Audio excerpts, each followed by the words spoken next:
എല്ലാവർക്കും good morning. Corporate അക്കൗണ്ടിങ്ങിൻ്റെ ഇന്നത്തെ ക്ലാസ്സിലേക്ക് നിങ്ങളെ വീണ്ടും സ്വാഗതം ചെയ്യുകയാണ്. നമുക്ക് അടുത്ത ഒരു ചാപ്റ്ററിലേക്കാണ് നമ്മൾ കിടക്കുന്നത്. Underwriting of shares and debentures. Underwriting of shares and debentures എന്താണ് നമ്മൾ ഈ ചാപ്റ്ററിൽ പഠിക്കുന്നത്? നമ്മൾ പ്രധാനപ്പെട്ട രണ്ട് കാര്യങ്ങളാണ്. അണ്ടർറൈറ്റിംഗ് എന്നുള്ള ഒരു ടേം, അതിൻ്റെ ഷെയർസിനും ഡിബഞ്ചേഴ്സിനും എങ്ങനെയാണ് അണ്ടർറൈറ്റിംഗ് എന്നുള്ള കാര്യം വരുന്നത്. എന്താണ് നമ്മൾ അണ്ടർറൈറ്റിംഗ് എന്നുള്ള കാര്യമൊക്കെ നമ്മൾ പഠിക്കും. In order to get a certificate to commence business, public limited companies have to satisfy the provision connected with the minimum subscription. അപ്പം ഒരു പബ്ലിക് കമ്പനി അത് അവരുടെ ബിസിനസ് ആരംഭിക്കണമെന്നുണ്ടെങ്കിൽ, അല്ലെങ്കിൽ ബിസിനസ് ആരംഭിച്ചതിന് ശേഷം ബിസിനസ് സർട്ടിഫിക്കറ്റ് കിട്ടണമെന്നുണ്ടെങ്കിൽ അവരൊരു പ്രത്യേക കാര്യം ചെയ്യുന്നുണ്ട്. എന്താണ്? മിനിമം സബ്സ്ക്രിപ്ഷൻ എന്നുള്ളൊരു കാര്യത്തിന് അവർ കൃത്യമായിട്ട് ആ ഒരു നിബന്ധന പാലിക്കണം. എന്താണ് minimum subscription? It is the minimum number of securities that must be subscribed by the public in order to get certificate commence business. Business ആരംഭിക്കുന്നതിന് ഉള്ള സർട്ടിഫിക്കറ്റ് കിട്ടാനായിട്ട് ഒരു കമ്പനിക്ക് അവർ ഷെയർ ഇഷ്യൂ ചെയ്യുമ്പോൾ ഒരു മിനിമം എണ്ണം ഷെയറിൻ്റെ എങ്കിലും ആപ്ലിക്കേഷൻ കിട്ടണം. അപ്പോൾ ആ മിനിമം എണ്ണത്തെയാണ് മിനിമം സബ്സ്ക്രിപ്ഷൻ എന്ന് പറഞ്ഞിരിക്കുന്നത്. മനസ്സിലായോ? For ensuring minimum subscription, public companies enter into agreement with some persons or institutions to ensure the sale of minimum number of securities. അതായത് ഇവിടെ ഒരു മിനിമം സബ്സ്ക്രിപ്ഷൻ ഉറപ്പുവരുത്താൻ വേണ്ടിയിട്ട് എന്ത് ചെയ്തേക്കാം? പബ്ലിക് കമ്പനികൾ ചില വ്യക്തികളുമായോ ചില സ്ഥാപനങ്ങളുമായോ ചില എഗ്രിമെൻറ്റുകൾ ഏർപ്പെട്ടേക്കാം. എന്തിനു വേണ്ടിയിട്ട്? Sale of minimum number of securities. അതായത് കമ്പനികൾ ഷെയർ ഇഷ്യൂ ചെയ്യാൻ തീരുമാനിച്ചു കഴിഞ്ഞാൽ ആ ഷെയറിന് ഒരു നിശ്ചിത എണ്ണത്തിന് അപേക്ഷ കിട്ടിക്കഴിഞ്ഞാൽ മാത്രമേ എന്ത് ചെയ്യാൻ പറ്റുള്ളൂ? ഇവർക്ക് കിട്ടിയ ഷെയറിൻ്റെ ഷെയർ ഇഷ്യൂ ചെയ്യാൻ കഴിയുള്ളൂ, അല്ലെങ്കിൽ ഷെയർ കൊടുക്കാൻ കഴിയുള്ളൂ. അപ്പോൾ അങ്ങനെ ഒരു നിശ്ചിത എണ്ണം ഷെയർ എങ്കിലും കിട്ടിയില്ലെങ്കിൽ എന്ത് ചെയ്യാൻ പറ്റത്തില്ല? കിട്ടിയ അപേക്ഷകൾ തിരിച്ചു കൊടുക്കേണ്ടി വരും. അപ്പോൾ അത് ഈ ഒരു നിശ്ചിത എണ്ണത്തെയാണ് എന്ത് പറയുന്നത്? മിനിമം സബ്സ്ക്രിപ്ഷൻ എന്ന് പറഞ്ഞിരിക്കുന്നത്. മനസ്സിലായോ? ഇപ്പോൾ മിനിമം സബ്സ്ക്രിപ്ഷൻ എന്ന് പറയുന്നത് എന്താ അർത്ഥം? Minimum number of securities that must be subscribed by public. Public ഉറപ്പായിട്ടും എടുക്കേണ്ട ഒരു നിശ്ചിത എണ്ണം ഷെയറുകളുടെ എണ്ണത്തെയാണ് എന്ന് പറയുന്നത് മിനിമം സബ്സ്ക്രിപ്ഷൻ എന്ന് പറഞ്ഞിരിക്കുന്നത്. അപ്പോൾ ഇത് കിട്ടിയില്ല എന്ത് സംഭവിക്കും? പബ്ലിക് കമ്പനികൾക്ക് തങ്ങളുടെ ആ ഇഷ്യൂ അല്ലെങ്കിൽ ആ ഒരു പ്രോസസ്സ് നടത്താൻ കഴിയില്ല. അത് കമ്പനീസ് ആക്ട് അനുസരിച്ച് പറഞ്ഞിരിക്കുന്ന ഒരു കാര്യമാണ്. അപ്പോൾ അതുകൊണ്ട് ഇത് പബ്ലിക് ഇൻ കേസ് എടുത്തില്ല എന്ത് സംഭവിക്കും? ഇവരുടെ ഇഷ്യൂ പ്രോസസ്സ് തന്നെ കംപ്ലീറ്റ് നിർത്തി വെക്കേണ്ടി വരും. അതുകൊണ്ട് തന്നെ ഈ കമ്പനികൾ എന്ത് ചെയ്തേക്കാം? ചില വ്യക്തികളുമായോ ചില സ്ഥാപനങ്ങളുമായോ ചില സ്വകാര്യ എഗ്രിമെൻറ്റുകൾ ഏർപ്പെട്ടേക്കാം.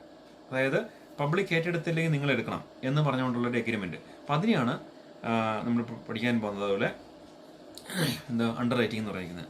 The agreement that comes into existence is called underwriting agreement. അപ്പം ഇങ്ങനെ വ്യക്തികളുമായിട്ടും സ്ഥാപനങ്ങളുമായിട്ടും ഒരു കമ്പനി ഏർപ്പെടുത്തുന്ന എഗ്രിമെൻറ്റിന് പറയുന്ന പേരാണത് underwriting agreement. The persons or institutions that agree to sell the minimum number of securities of the company for commission is called underwriters. ഇങ്ങനെ എഗ്രി ചെയ്യുന്ന ഒരു നിശ്ചയ ഷെയറുകൾ എടുക്കാമെന്ന് ഇവർ സമ്മതിച്ച് കമ്പനിയുമായിട്ട് കരാറിൽ ഏർപ്പെടുന്ന വ്യക്തികൾക്ക് പറയുന്ന പേരെന്താണ്? അണ്ടർറൈറ്റേഴ്സ് എന്നാണ് പറഞ്ഞിരിക്കുന്നത്. അപ്പോൾ എന്താണ് അണ്ടർറൈറ്റിംഗ് ആൻഡ് അണ്ടർറൈറ്റേഴ്സ്? അണ്ടർറൈറ്റിംഗ് എന്ന് പറയുമ്പോൾ മിനിമം സബ്സ്ക്രിപ്ഷൻ എന്താണെന്ന് മനസ്സിലായാൽ അണ്ടർറൈറ്റിംഗ് മനസ്സിലാവുള്ളൂ. ഒരു നിശ്ചിത എണ്ണം ഷെയറുകൾ കമ്പനി ഓഫർ ചെയ്യുന്ന ഷെയറുകൾ ഉറപ്പായിട്ടും പബ്ലിക് എടുത്താലേ ഇവർക്ക് കിട്ടിയ ഷെയറുകളെങ്കിലും എന്ത് ചെയ്യാൻ പറ്റുള്ളൂ? പബ്ലിക്കിന് ഇഷ്യൂ ചെയ്യാൻ പറ്റുള്ളൂ. അപ്പോൾ അത് ഉറപ്പുവരുത്താൻ വേണ്ടിയിട്ട് ചിലപ്പോൾ പബ്ലിക് അങ്ങനെ എടുക്കണമെന്ന് നിർബന്ധമില്ല. കാരണം എല്ലാ ഷെയറുകളും കമ്പനി ഇഷ്യൂ ചെയ്യുന്ന എല്ലാ ഷെയറുകളും പബ്ലിക് എടുക്കണമെന്ന് നിർബന്ധമില്ല. അങ്ങനെ സംഭവിക്കാതിരിക്കാൻ എന്ത് ചെയ്തേക്കാം?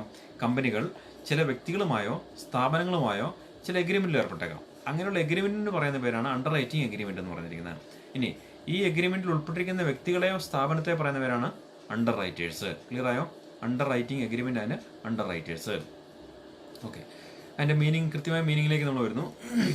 Underwriting is an agreement between the underwriter and a issuing company where the underwriter undertakes to take up the whole or a portion of the offered shares or debentures or any other securities as may not be subscribed by the public. Public ഏറ്റെടുക്കാത്ത ഷെയറോ ഡെബിച്ചറോ മറ്റ് സെക്യൂരിറ്റീസോ തങ്ങൾ ഏറ്റെടുത്തോളാം എന്ന് ഒരു കമ്പനിയുമായിട്ട് ഒരു underwriter agree ചെയ്താൽ അതിന് പറയുന്ന പേരാണ് അണ്ടർറൈറ്റിംഗ് എഗ്രിമെൻറ്റ്. അണ്ടർറൈറ്റർ ആരാ നമ്മൾ പഠിച്ചിട്ടുണ്ടല്ലോ, ഇങ്ങനെ ചെയ്യുന്ന വ്യക്തികളാണ് അണ്ടർറൈറ്റർ. അപ്പോൾ പബ്ലിക്കിന് കൊടുക്കുന്ന ഷെയറുകളോ സെക്യൂരിറ്റീസോ അവർ ഏറ്റെടുത്തില്ലെങ്കിൽ, അല്ലെങ്കിൽ അവർ സബ്സ്ക്രൈബ് ചെയ്തില്ലെങ്കിൽ, അല്ലെ അവർ വാങ്ങിക്കുന്നില്ലെങ്കിൽ ഞങ്ങൾ വാങ്ങിച്ചോളാം എന്ന് വാഗ്ദാനം ചെയ്ത് കമ്പനിയുമായിട്ട് വാഗ്ദാനം ചെയ്യുന്ന വ്യക്തികളെ, സ്ഥാപനങ്ങളെയാണ് എന്ത് പറയുന്നത്, അണ്ടർ റൈറ്റേഴ്സ് എന്ന് പറയുന്നത്. മനസ്സിലായോ? അവിടെ അവസാനത്തെയാണ് എൻ്റെ condition. As may not be subscribed by the public ഏറ്റെടുത്തില്ലെങ്കിൽ, പബ്ലിക് സബ്സ്ക്രൈബ് ചെയ്തില്ലെങ്കിലാണ് ഇവർക്ക് റോൾ വരുന്നത്. An underwriter may be an individual, a firm or a joint stock company performing the underwriting function. ഈ underwriter എന്ന് പറയുമ്പോൾ ആരൊക്കെയാവാം? ഒരു വ്യക്തിയാവാം, ഒരു joint stock company ആവാം, മനസ്സിലായോ? ഒരു ഫേം ആവാം, ഒരു വ്യക്തിയോ ഫേമോ ജോയിന്റ് സ്റ്റോക്ക് കമ്പനി പോലും ആകാം. For guaranteeing the sale or of securities and debentures, the underwriter charges an agreed commission, usually called as the issue price of the shares or debentures. അപ്പോൾ ഇങ്ങനെ ഒരു അഗ്രിമെന്റ് ഏർപ്പെടുമ്പോൾ അണ്ടർറൈറ്ററിന് എന്താണ് പ്രയോജനം? അവർക്കൊരു നിശ്ചിത എമൗണ്ട് കമ്മീഷൻ കിട്ടണം, അല്ലേ? ആ കമ്മീഷന് അണ്ടർറൈറ്റിംഗ് കമ്മീഷൻ എന്നാണ് പറയുന്നത്. അപ്പോൾ അത് സാധാരണ ഇതിൽ ഇഷ്യൂ പ്രൈസിന്റെ ഒരു നിശ്ചിത റേറ്റ് ആയിരിക്കും, അല്ലെങ്കിൽ നിശ്ചിത നിരക്കിനനുസരിച്ചായിരിക്കും ഈ കമ്മീഷൻ കാൽക്കുലേറ്റ് ചെയ്യുക. അപ്പോൾ ഇങ്ങനെ ഇവരൊരു ഗ്യാരണ്ടി കൊടുക്കണം, മനസ്സിലായോ? എന്ന് പറഞ്ഞാൽ പബ്ലിക് ഏറ്റെടുത്തില്ലെങ്കിൽ ഞങ്ങൾ എടുത്തോളാം എന്നുള്ളൊരു ഗ്യാരണ്ടിയാണ് ആര് കൊടുക്കുന്നത്? ഈ അണ്ടർ റൈറ്റേഴ്സ് കൊടുക്കുന്നത്. അങ്ങനെ ഗ്യാരണ്ടി കൊടുക്കുന്നതിന് അവർക്ക് കിട്ടുന്ന ബെനിഫിറ്റ് ആണ് എന്ത്? Under writing commission. Under writing commission വേണ്ടിയിട്ടാണ് ഇവരിങ്ങനെ കാര്യം ചെയ്യുന്നത്. അതെങ്ങനെയാണ് കാൽക്കുലേറ്റ് ചെയ്യുക? സാധാരണ ഇതിൽ അത് ഇഷ്യൂ പ്രൈസിൻ്റെ ഒരു നിശ്ചിത റേറ്റ് അനുസരിച്ചായിരിക്കും കാൽക്കുലേറ്റ് ചെയ്യുക. ഓക്കെ, അവിടെ ഒരു ഡെഫിനിഷൻ കൊടുത്തിട്ടുണ്ട്. Underwriting is an agreement whereby the underwriter ensures the company that in case the shares and debentures offered to the public are not subscribed by the public to the required extent, the balance of shares and debentures will be taken up by the underwriter. പബ്ലിക്കിന് offer ചെയ്യുന്ന ഷെയറുകളോ ഡിബഞ്ചറുകളോ എത്രത്തോളമാണോ അവർ ഏറ്റെടുക്കേണ്ടത് അത് ഏറ്റെടുക്കുന്നില്ലെങ്കിൽ, public subscribe ചെയ്യുന്നില്ല, എത്രത്തോളം ഏറ്റെടുക്കുന്നില്ലെങ്കിൽ ആ ഷെയറുകളും ഡിബഞ്ചറുകളും മറ്റ് സെക്യൂരിറ്റീസും തങ്ങൾ ഏറ്റെടുത്തോളാം എന്ന് വാഗ്ദാനം ചെയ്യുന്ന എന്ന് പറയുന്ന വ്യക്തികളോ സ്ഥാപനങ്ങളാണ് അണ്ടർ റൈറ്റർ എന്നുള്ളതിൻ്റെ കൃത്യമായ നിർവചനം. Underwriter. അടുത്ത കണ്ടിങ് provisions or conditions regarding underwriting of shares. Underwriting നടത്തുമ്പോൾ ചില കമ്പനീസ് ആക്ട് അനുസരിച്ച് ചില നിബന്ധനകൾ, അതായത് ചില കണ്ടീഷൻസ് കൊടുത്തിട്ടുണ്ട്. എന്തൊക്കെയാണ് conditions? 1. A company cannot pay any commission on the issue of shares unless permitted by the articles of association. കമ്പനിയുടെ ഒരു ഔദ്യോഗിക രേഖയാണ് ആർട്ടിക്കിൾസ് ഓഫ് അസോസിയേഷൻ, നമുക്കറിയാം. അപ്പോൾ അതിനകത്ത് പെർമിഷൻ ഇല്ലെങ്കിൽ എന്ത് ചെയ്യാൻ പാടില്ല? Company cannot pay any commission on the issue of shares. Share issue ചെയ്യുന്നതിന് ഇങ്ങനെ കമ്മീഷൻ കൊടുക്കാൻ പാടില്ല. അപ്പോൾ കമ്മീഷൻ കൊടുക്കുന്നതിന് കുഴപ്പമൊന്നുമില്ല, പക്ഷേ ഈ കമ്പനിയുടെ ഔദ്യോഗികമായ ഒരു നിയമസംഹിതയായ ആർട്ടിക്കിൾസ് ഓഫ് അസോസിയേഷനിൽ അതിനൊരു പെർമിഷൻ ഉണ്ടായിരിക്കണം. ഇനി commission cannot be paid to any person for the shares or debentures which are not offered to the public for subscription. ഇനി പബ്ലിക്കിന് ഓഫർ ചെയ്യാത്ത ഷെയറുകൾക്ക് എന്ത് ചെയ്യാൻ പാടില്ല? ആർക്കും കമ്മീഷൻ കൊടുക്കാൻ പാടില്ല. പബ്ലിക്കിന് ഓഫർ ചെയ്ത ഷെയറുകൾ അവർ ഏറ്റെടുത്തില്ലെങ്കിൽ എടുക്കാൻ തയ്യാറുള്ളവർക്ക് കമ്മീഷൻ കൊടുക്കാം. പബ്ലിക്കിന് ഓഫർ ചെയ്യാത്ത ഷെയറുകൾക്ക് എന്ത് ചെയ്യാൻ പാടില്ല? ആർക്കും കമ്മീഷൻ കൊടുക്കാൻ പാടില്ല. എന്ന് പറയുമ്പോൾ ഷെയർ നേരിട്ട് ഏതെങ്കിലും വ്യക്തികൾക്കോ സ്ഥാപനങ്ങൾക്കോ കമ്പനി കൊടുക്കുകയാണെങ്കിൽ അതിന് എന്ത് ചെയ്യാൻ പാടില്ല? അത് ചെയ്യുന്നതിന് കമ്മീഷൻ കൊടുക്കാൻ പാടില്ല. Commission cannot be paid to any person for shares or debentures which are not offered to the public. പബ്ലിക്കിന് ഓഫർ ചെയ്ത ഷെയറുകൾക്ക് എന്ത് ചെയ്യാൻ പാടുള്ളൂ? കമ്മീഷൻ കൊടുക്കാൻ പാടുള്ളൂ. The commission is limited to 5% of issue price in case of shares and 2.5% in case of debenture. ഷെയറിൻ്റെ കാര്യത്തിൽ commission issue പ്രൈസിന് 5%, ഡിബഞ്ചറിൻ്റെ കാര്യത്തിൽ ഇഷ്യൂ പ്രൈസിൻ്റെ 2.5% ആയിരിക്കണം കമ്മീഷൻ കൊടുക്കുന്നതിൻ്റെ നിരക്ക്. However, in practice, SEBI has allowed underwriting commission only at the rate of 2.5% of issue price of equity shares. എന്നാൽ 5% എങ്കിൽ പോലും SEBI പറഞ്ഞിരിക്കുന്നത് 2.5%. Equity ഷെയറിന് 2.5%. Securities and exchange board of India അനുവദിച്ചിരിക്കുന്നത് 2.5%. ഇൻ പ്രാക്ടീസ്, പ്രായോഗികമായിട്ട് അതാണ് ഇപ്പോൾ ചെയ്തുകൊണ്ടിരിക്കുന്നത്. The amount or rate of commission should be disclosed in the prospectus. ഈ കമ്മീഷൻ കൊടുക്കുന്നതിൻ്റെ റേറ്റ് എവിടെ ഉണ്ടായിരിക്കണം? പ്രോസ്പെക്ടസിൽ കൃത്യമായിട്ട് ഉണ്ടായിരിക്കണം.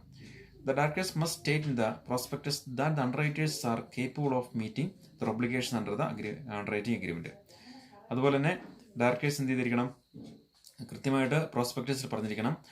അണ്ടർറൈറ്റേഴ്സ് ഏറ്റെടുക്കുന്നവർ അവരുടെ ഉത്തരവാദിത്തങ്ങൾ അല്ലെങ്കിൽ ഒബ്ലിഗേഷൻസ് മീറ്റ് ചെയ്യാൻ കഴിവുള്ളവരായിരിക്കണം. അല്ലെങ്കിൽ ഏറ്റെടുക്കാൻ വേണ്ടി തയ്യാറായി വരുന്നവർ തങ്ങളുടെ ഉത്തരവാദിത്തങ്ങൾ എന്ന് പറയുമ്പോൾ എന്തായിരിക്കും അർത്ഥമാക്കുന്നത്? ഈ ഷെയറുകൾ ഏറ്റെടുത്തിട്ട് ചിലപ്പോൾ വൻ തുക കൊടുക്കേണ്ടി വന്നേക്കാം കമ്പനിക്ക്. അപ്പം അങ്ങനെ കൊടുക്കാനുള്ള അതിനുള്ള കഴിവുള്ളവരായിരിക്കണം, കേപ്പബിൾ ഉള്ളവരായിരിക്കണം ഇങ്ങനെ വരേണ്ടതെന്നുള്ള കാര്യം പ്രോസ്പെക്ടസിൽ ഡയറക്ടേഴ്സ് പറഞ്ഞിട്ടുണ്ടായിരിക്കണം. അപ്പോൾ ഇത്രയും കണ്ടീഷൻസാണ് ഇതിനകത്തുള്ളത്. അടുത്തൊരു കണ്ടീഷൻ നമ്മൾ പറഞ്ഞിരിക്കുന്നുണ്ടോ, കമ്പനീസ് ആക്ട് 2014 പറഞ്ഞിരിക്കുന്നത്, a company having paid up capital of 10 crore rupees or more shall not pay underwriting commission more than 1% without proper approval of the company by the special resolution. അതായത് 10 കോടിയോ അതിൽ കൂടുതലോ paid up capital ഉള്ള ഒരു company അണ്ടർറൈറ്റിംഗ് commission കൊടുക്കുകയാണെങ്കിൽ, അതായത് 1% കൂടുതൽ കൊടുക്കാൻ പാടില്ല, മോർ ദാൻ 1%.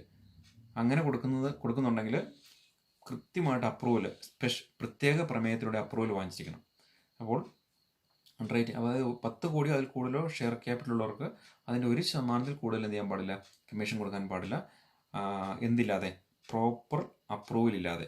പ്രോപ്പർ അപ്രൂവൽ എങ്ങനെ കിട്ടുന്നത്, അതായത് സ്പെഷ്യൽ റെസൊല്യൂഷൻ പാസ്സാക്കിയിട്ടുണ്ട്, പ്രത്യേക പ്രമേയം പാസ്സാക്കിയിട്ടുണ്ട്. അങ്ങനെ പ്രമേയം പാസ്സാക്കിയാൽ കുഴപ്പമില്ല, അല്ലാതെ പ്രോപ്പർ അപ്രൂവൽ ഇല്ലാതെ ഈ 1% കൂടുതൽ കൊടുക്കാൻ പാടില്ല. In this regard the following points to be noted. No underwriting commission is payable on the shares taken up by the promoters, employees, directors, business etcetera. Underwriting commission കൊടുക്കുന്നതിന് കുഴപ്പമില്ല, പക്ഷേ ഈ പറഞ്ഞ ടീമുകൾക്കാർക്കും കൊടുക്കാൻ പാടില്ല. ഇതൊക്കെ കമ്പനിയുമായിട്ട് നേരിട്ട് ബന്ധമുള്ളവരാണ്. അപ്പോൾ അവർ വെറുതെ പൈസ എടുക്കാൻ വേണ്ടിയിട്ടാണ്. ആർക്കൊക്കെയാണ്? Promoters, employees, directors, business associates. Business associate എന്ന് പറയുന്നത് എന്താ, കമ്പനിയുമായിട്ട് ബിസിനസ് ഏർപ്പെടുന്ന ആരെങ്കിലും. അപ്പോൾ അവർക്കൊന്നും അണ്ടർറൈറ്റിംഗ് കമ്മീഷൻ കൊടുക്കാൻ പാടില്ല. Commission is payable on the whole issue underwritten, irrespective of the fact that whole of the issue may be taken up over by the public. ഇനി കമ്മീഷൻ കൊടുക്കുന്നത് മുഴുവൻ തുകയ്ക്കായിരിക്കണം. അവർ അണ്ടർറൈറ്റ് ചെയ്യുന്നതിൻ്റെ മുഴുവൻ തുകയ്ക്കായിരിക്കണം കമ്മീഷൻ കൊടുക്കുന്നത്. അപ്പം എത്ര എടുത്തു എന്നുള്ളതോ അല്ലെങ്കിൽ എത്ര എടുത്തില്ലെന്നുള്ളതോ അല്ല പ്രസക്തമായ കാര്യം. ഇപ്പോൾ 1,00,000 ഷെയറാണ് അണ്ടർറൈറ്റ് ചെയ്തിരിക്കുന്നതെങ്കിൽ ചിലപ്പോൾ 50,000 ഷെയർ എടുക്കേണ്ടി വന്നിട്ടുള്ള അവർ, ബാക്കി പബ്ലിക് എടുത്തിട്ടുണ്ടെങ്കിൽ 1,00,000 ഷെയറിന് എന്ത് ചെയ്യണം, കമ്മീഷൻ കൊടുക്കണം. അതായത് എത്രയാണോ ഇവർ ഗ്യാരണ്ടി കൊടുത്തിരിക്കുന്നത് ആ മുഴുവൻ ഷെയറിൻ്റെയും കമ്മീഷൻ കൊടുക്കണം.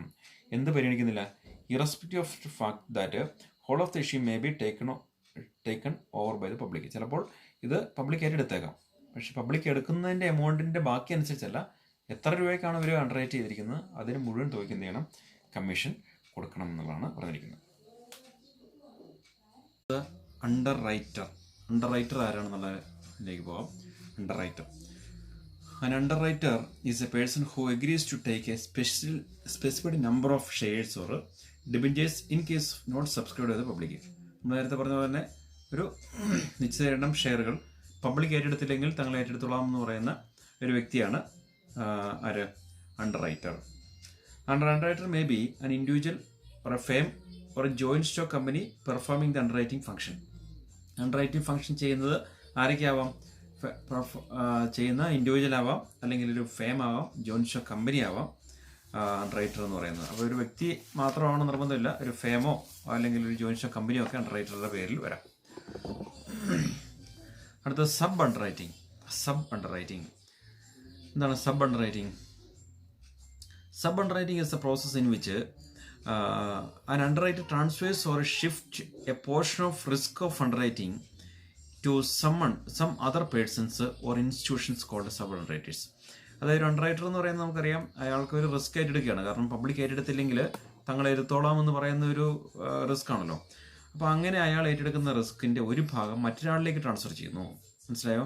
Underwriter transfer or shift a portion of risk underwriting to some other persons. അപ്പോൾ ഒരു അണ്ടർറൈറ്റർ ഏറ്റെടുത്തിരിക്കുന്ന ഈ ബാധ്യത മറ്റൊരാളിലേക്ക് കൈമാറുന്നതിനെയാണ്, മറ്റൊരു സ്ഥാപനത്തിലേക്ക് കൈമാറുകയാണെങ്കിൽ ആ സ്വീകരിക്കുന്ന വ്യക്തി അല്ലെങ്കിൽ സ്ഥാപനത്തെയാണ് എന്ത് പറയുന്നത്, സബ് അണ്ടർറൈറ്റേഴ്സ് എന്ന് പറയുന്നത്. Four the purpose an underwriter enters into sub agreement with the other underwriters called sub underwriters. അതുകൊണ്ട് ഈ കാര്യത്തിൽ ഒരു അണ്ടർറൈറ്റർ എന്ത് ചെയ്യുന്നു, മറ്റ് അണ്ടർറൈറ്റേഴ്സുമായിട്ട് എന്ത് ചെയ്യുന്നു, അല്ലെങ്കിൽ അയാളുടെ കീഴിലുള്ള അണ്ടർറൈറ്റേഴ്സുമായിട്ട് എഗ്രിമെന്റ് ഏർപ്പെടുന്നു. അതിന് പറയുന്ന പേരാണ് സബ് അണ്ടർറൈറ്റിംഗ്. സബ് അണ്ടർറൈറ്റിംഗ് എന്ന് പറയുമ്പോൾ കുറച്ച് ഷെയറുകളോ ഡിബഞ്ചറുകളോ ഒക്കെ മറ്റുള്ള ഇവർ ഏറ്റെടുത്തിരിക്കുന്ന ഷെയറുകളോ ഡിബഞ്ചറുകളോ മറ്റൊരാളിലേക്ക് കൈമാറുന്നു. അപ്പോൾ അത് അങ്ങനെ കൊടുക്കുന്നത് sub underwrite some shares or debentures of company some commission. അപ്പോൾ ഇവർക്കും ഒരു കുറച്ച് കമ്മീഷൻ കിട്ടും, ഈ സ്വീകരിക്കുന്ന വ്യക്തികൾക്കും കമ്മീഷൻ കിട്ടും. Such an arrangement is called sub underwriting. ഇങ്ങനെയുള്ളൊരു ക്രമീകരണത്തെയാണ് സബ് അണ്ടർ റൈറ്റിംഗ് എന്ന് പറയുന്നത്. അപ്പോൾ ഒരു അണ്ടർ റൈറ്റർ ഒരു കമ്പനിയിൽ നിന്നും കുറച്ച് ഷെയറോ ഡെബിഞ്ചറുകളോ ഉത്തരവാദിത്തം ഏറ്റെടുക്കുന്നു. അത് അയാൾ എന്ത് ചെയ്യുന്നു, മറ്റൊരാളിലേക്ക് അല്ലെങ്കിൽ അയാളുടെ കീഴിലുള്ള ഏതെങ്കിലും സ്ഥാപനത്തിലേക്കോ അല്ലെങ്കിൽ വ്യക്തികളിലേക്ക് കൈമാറിയാൽ, ട്രാൻസ്ഫർ ചെയ്താൽ ഇതിനെയാണ് സബ് അണ്ടർ റൈറ്റിംഗ് എന്ന് പറയുന്നത്. എന്തിനു വേണ്ടിയിട്ടാണ് ഇങ്ങനെ ഒരു സബ് അണ്ടർ റൈറ്റിംഗ് ചെയ്യുന്നത്? Sub underwriting is resorted to by an underwriter for the purpose of reducing the risk he has undertaken in underwriting the shares or debentures of the company. ഒരു കമ്പനിയുടെ ഷെയറുകളോ ഡിബഞ്ചറുകളോ ഏറ്റെടുത്തിട്ടുണ്ടെങ്കിൽ അത് അയാളുടെ റിസ്ക്കാണ്. അപ്പോൾ public ഏറ്റെടുത്തില്ലെങ്കിൽ മുഴുവനായിട്ടും ഇയാളുടെ റിസ്കിലേക്ക് വരും. അപ്പോൾ അങ്ങനെ ഏറ്റെടുക്കുന്ന റിസ്ക് കൂടുതലാണെന്ന് തോന്നിയാൽ അയാൾ ഒരു കുറച്ച് ഭാഗം എന്ത് ചെയ്യുന്നു, കുറയ്ക്കാൻ വേണ്ടിയിട്ടാണ് ഈ സബ് അണ്ടർ റൈറ്റിംഗ് എന്നുള്ള കേസിനെ ആശ്രയിക്കുന്നത്, അല്ലെങ്കിൽ റിസോർട്ട് ചെയ്യുന്നത് ആശ്രയിക്കുക. An underwriter may appoint several underwriters to work under him. ഒരു അണ്ടർ റൈറ്റർ എന്ത് ചെയ്തേക്കാം, പല അണ്ടർ റൈറ്റേഴ്സിനെ അയാളുടെ കീഴിൽ വർക്ക് ചെയ്യാൻ നിയോഗിച്ചേക്കാം.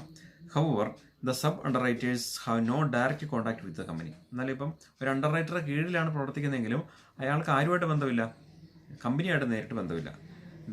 they get their commission from the underwriter and also responsible to him. അതുകൊണ്ട് തന്നെ ഇവർക്ക് കമ്മീഷൻ കിട്ടുന്നതും ഈ main under റൈറ്ററാണ്.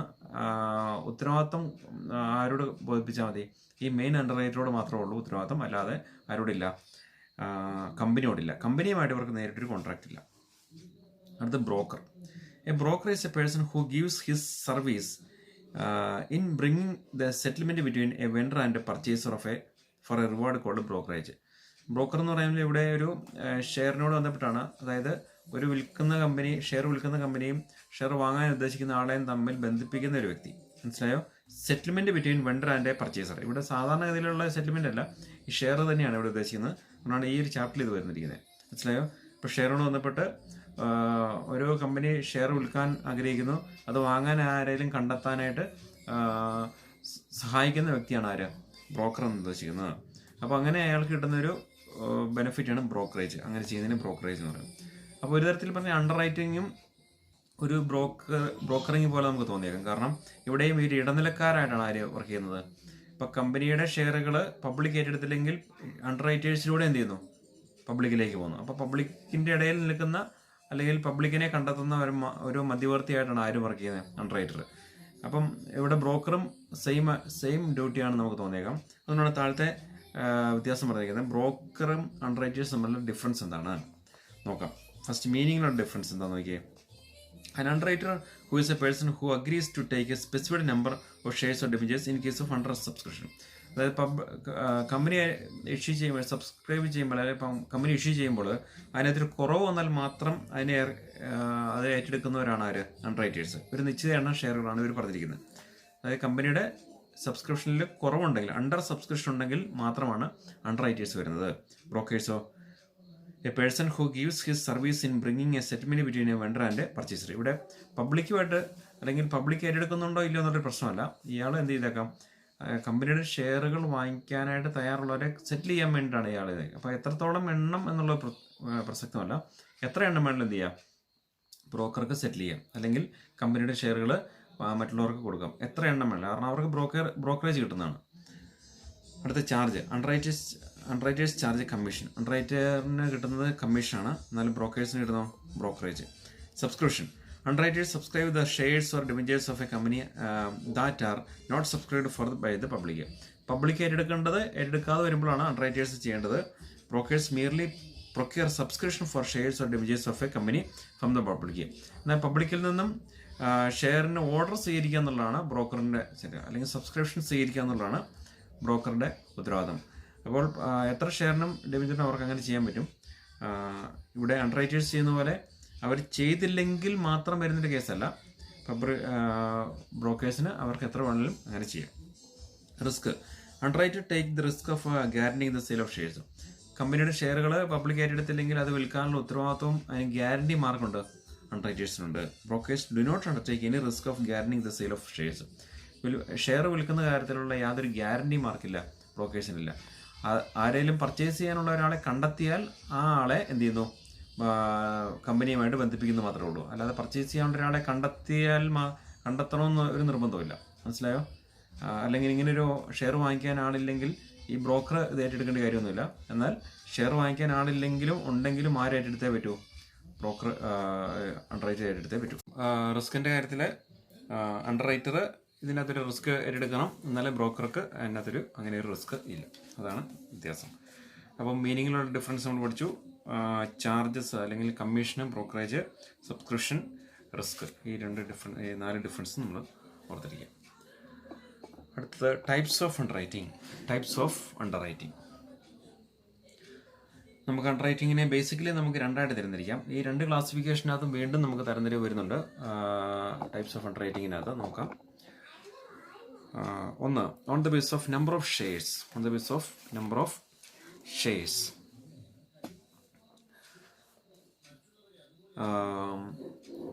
On the basis of number of shares or damages underwritten by the underwriters, underwriting contract may be divided into 2 types. ഈ ഷെയറിന്റെ എണ്ണത്തിനനുസരിച്ച് അണ്ടർറൈറ്റിംഗ് കോൺട്രാക്റ്റിനെ നമ്മൾ 2ആയിട്ട് തിരിച്ചിരിക്കുന്നു. Complete underwriting and partial underwriting. എന്താണ് കംപ്ലീറ്റ് അണ്ടർറൈറ്റിംഗ് എന്ന് പറഞ്ഞാൽ? Complete underwriting is an arrangement under which the whole of the issue of shares or damages of the company is underwritten by the underwriters. ഒരു company issue ചെയ്യുന്ന മുഴുവൻ ഷെയറുകൾക്കും ഉത്തരവാദിത്തം അല്ലെങ്കിൽ guarantee കൊടുക്കുന്ന അണ്ടർറൈറ്റിംഗ് ആണ് എന്ത്? കംപ്ലീറ്റ് അണ്ടർറൈറ്റിംഗ് എന്ന് പറഞ്ഞിരിക്കുന്നത്. എന്ന് പറയുമ്പോൾ ഒരു കമ്പനി ഇഷ്യൂ ചെയ്യുന്ന മുഴുവൻ ഷെയറുകളോ ഡിബഞ്ചറുകളോ എന്ത് ചെയ്തേക്കാം? ഇവർ ഉത്തരവാദിത്തം പറയുന്നു. The whole of issue of shares or damages of company may be underwritten by either single underwriter or 2 or more underwriters. എന്നാൽ ഇതൊരു വ്യക്തി തന്നെ ആവാം, ചിലപ്പോൾ ഒന്നിലധികം പേര് ചേർന്നാവാം. എന്തായിരുന്നാലും കമ്പനിയുടെ മുഴുവൻ ഷെയറുകൾക്കും അല്ലെങ്കിൽ ഡിബഞ്ചറുകൾക്കും അണ്ടർറൈറ്റിംഗ് ഇവർ എഗ്രിമെൻറ്റ് അല്ലെങ്കിൽ ഉത്തരവാദിത്തം പറഞ്ഞിരിക്കും. അടുത്ത partial underwriting is an arrangement under which only a part of the issue of shares or debentures of the company is underwritten by the underwriters. ഇവിടെ ഒരു ഭാഗം മാത്രമാണ്, ഒരു നിശ്ചിത ഭാഗം മാത്രമാണ് എന്ത് ചെയ്യുന്നത്? അണ്ടർറൈറ്റ് ചെയ്യുന്നത്. The part of the issue of shares or damages of a company may be underwritten either by single or underwriter or 2 or more underwriters. ഈ ഭാഗം ഏറ്റെടുക്കുന്ന കാര്യത്തിലും ഒരു സിംഗിൾ അണ്ടർറൈറ്റർ ആവാം, അല്ലെങ്കിൽ ഒന്നിലധികം പേര് ചേർന്നാവാം. അപ്പം ഒന്നാമത്തെ കേസിൽ മുഴുവൻ ഷെയറുകളും എന്ത് ചെയ്യുന്നു? കമ്പനിയുടെ ഇവർ ഏറ്റെടുക്കുന്നു അല്ലെങ്കിൽ അണ്ടർറൈറ്റ് ചെയ്യുന്നു. രണ്ടാമത്തെ കേസിൽ ഒരു ഭാഗം, കമ്പനിയുടെ ഷെയറിൻ്റെ ഒരു ഭാഗം മാത്രം എന്ത് ചെയ്യുന്നു? അണ്ടർറൈറ്റിംഗ് എഗ്രിമെൻറ്റിൽ ചെയ്യുന്നു. 2, ഓൺ ദ ബേസ് ഓഫ് ലയബിലിറ്റിയുടെ അടിസ്ഥാനത്തിൽ എങ്ങനെയാണ് തരംതിരിക്കുന്നത്? ലയബിലിറ്റിയുടെ അടിസ്ഥാനത്തിൽ നമ്മൾ വീണ്ടും 2ആയിട്ട് തരംതിരിക്കുന്നു. Open or pure underwriting, firm underwriting. Open or pure underwriting and firm. എന്താണ് ഓപ്പൺ അണ്ടർറൈറ്റിംഗ് അല്ലെങ്കിൽ pure underwriting? Open underwriting is an arrangement under which an underwriter agrees to take up the shares or damages of the company only when the whole or a part of the issue of shares or damages of the company underwritten by him not fully subscribed by the public. അപ്പോൾ open or pure അണ്ടർറൈറ്റിംഗ് എന്ന് പറയാൻ അത്രേ ഉള്ളൂ. ഇവിടെ ഷെയറോ ഡെബിറ്ററോ ഏറ്റെടുക്കുന്നു അല്ലെങ്കിൽ അതിനുള്ള agreement കൊടുക്കുന്നു. എന്നാൽ എപ്പോഴാണ് ഈ അണ്ടർറൈറ്ററുടെ ബാധ്യത വരുന്നത്? അതായത് പബ്ലിക് നോട്ട് ഫുള്ളി സബ്സ്ക്രൈബ് ചെയ്തത് പബ്ലിക് പൂർണ്ണമായിട്ടും ഏറ്റെടുത്തില്ലെങ്കിൽ മാത്രമാണ് ഇവരുടെ അണ്ടർറൈറ്റിംഗ് എഗ്രിമെൻറ്റ് വരുന്നത്. മനസ്സിലായോ? ഓപ്പൺ ഓർ പ്യൂർ അണ്ടർറൈറ്റിംഗ് എന്ന് പറഞ്ഞാൽ പബ്ലിക്കിൻ്റെ ഒരു കുറവുണ്ടെങ്കിൽ മാത്രമാണ് ആർക്ക് വരുന്നത്? ഈ ഓപ്പൺ അണ്ടർറൈറ്റിംഗിൽ ഇവർക്ക് ബാധ്യത വരുന്നത്. In case open underwriting, the liability of the underwriter is conditional. That is his liability arises only when the whole or a part of the issue of underwritten by him is not subscribed for fully by the public. അപ്പോൾ public ഏറ്റെടുത്തില്ലെങ്കിൽ മാത്രമേ ഈ കേസിൽ എന്ത് ചെയ്യുന്നുള്ളൂ? ഇവർക്ക് അണ്ടർറൈറ്റിങ്ങിൻ്റെ ബാധ്യത വരുന്നുള്ളൂ. അതാണ് ഇവിടെ പറഞ്ഞിരിക്കുന്നത് പ്യൂർ അണ്ടർറൈറ്റിംഗ്. അതായത് പബ്ലിക്ക് മുഴുവൻ ഷെയറുകൾ ഏറ്റെടുത്തിട്ടുണ്ടെങ്കിൽ എന്ത് സംഭവിക്കും? ഇവർക്ക് ഉത്തരവാദിത്തമില്ല, അല്ലെങ്കിൽ ഇവർക്ക് യാതൊരു ബാധ്യതയും വരുന്നില്ല. മനസ്സിലായോ? അപ്പോൾ അതിൻ്റെ ആ നിർവചനം ഒന്നുകൂടെ നോക്കിയേ. Underwriter agrees to take up shares or debentures of company. എപ്പോഴാണ് ഷെയറോ ഡിബഞ്ചറോ ഏറ്റെടുക്കാൻ തയ്യാറാകുന്ന? എപ്പോഴാണ്? Part of the issue of shares or debentures of company by him not fully subscribed for by the public പൂർണ്ണമായിട്ട് ഏറ്റെടുക്കുന്നില്ലെങ്കിൽ മാത്രമാണ് ഇവർ ഏറ്റെടുക്കേണ്ടതായിട്ട് വരുന്നത്. അതിനാണ് പ്യൂർ അണ്ടർറൈറ്റിംഗ് എന്ന് പറയുന്നത്. ഇൻ കേസ് പബ്ലിക് മുഴുവനായിട്ട് ഏറ്റെടുത്തെങ്കിൽ നമ്മളിപ്പോൾ പറഞ്ഞ പോലെ തന്നെ അവർക്ക് ഈ കമ്പനികൾക്ക് ബാധ്യതയില്ല, അല്ലെങ്കിൽ അണ്ടർറൈറ്റേഴ്സിന് ആ ഫെയിമിനാണെങ്കിലും ബാധ്യതയില്ല. അടുത്ത firm underwriting or firm underwriting. എന്താണ് firm underwriting? Firm underwriting is an arrangement under which an underwriter makes a firm commitment to take up a specified number of shares or damages of company irrespective of the number of shares or damages subscribed for by the public. ഇവിടെ firm അണ്ടർറൈറ്റിംഗ് എന്ന് പറയുന്നത് ഇത്രേ ഉള്ളൂ. ഈ open or pure അണ്ടർറൈറ്റിങ്ങിൻ്റെ നേരെ ഓപ്പോസിറ്റാണ് ഇവിടെ firm. ഈ firm എന്ന് ഇവിടെ ഉദ്ദേശിക്കുന്നത് നമ്മളൊരു സ്ഥാപനത്തെ പറയാൻ വേണ്ടിയിട്ടല്ല, മറിച്ച് ഫേമിൻ്റെ സാധാരണ മീനിങ് എന്ന് പറയുമ്പോൾ സ്ഥിരമായ എന്നൊക്കെ അർത്ഥം, ഉറച്ചു നിൽക്കുക എന്നൊക്കെ ഒരു അർത്ഥമുണ്ട്, സ്ഥിരമായ എന്നൊക്കെ അർത്ഥം. ഇപ്പോൾ ഫേം അണ്ടർറൈറ്റിംഗ് എന്ന് പറയുന്നത് എന്താണ്?